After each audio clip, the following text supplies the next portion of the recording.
well, not just about health and safety.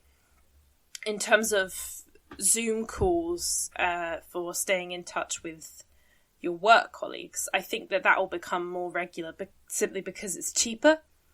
Instead of flying members of your team over to New York for a conference, you can do that conference over Zoom, and it saves the companies a lot of money. So I think that there'll be a lot more focus on working from home.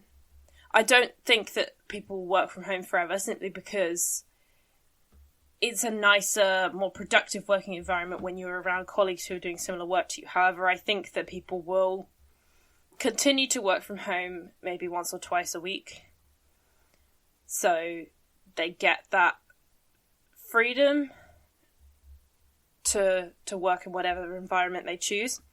I mean, for my job, I'll be working from home for the foreseeable future, no matter what the situation with COVID. So there might be others who are in a similar position to myself. For online socializing with friends, like me and my friends from home, we've been doing weekly things on Zoom or whatever. I feel like those will eventually kind of die out. People using Zoom for social purposes, because it's just not as appealing as hanging out face to face. However, if there is a certain distance between you and your friends, I think that people will be more inclined to use it regularly for that. Because I think I mentioned this before.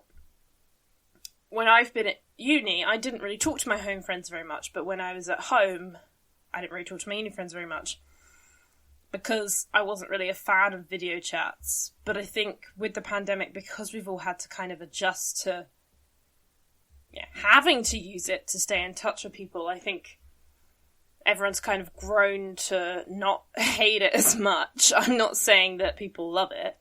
Zoom fatigue is still very much a thing, but I think that people are a lot more willing to keep using it because they care about the people they're with. And I think that this whole thing is basically shown that life's too short and you want to keep around the people that you want to keep around.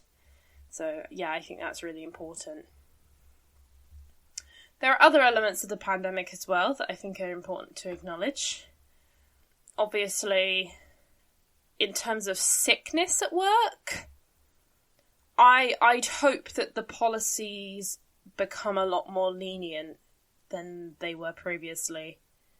I'd like to think that people could be more understanding about people calling in sick. I would like for the statutory sick pay to go up, but we don't live in a dream world, do we? But I do think that because people have seen how badly COVID affected hundreds of thousands of people across the UK, I hope that people will be more, like employers will be more empathetic to that situation now when people are sick or when family members are sick or whatever. So I hope that would be a more positive move forward.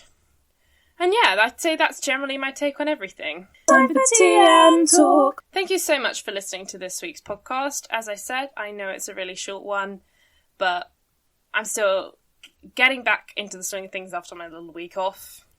So thank you, and I will hear you all next time.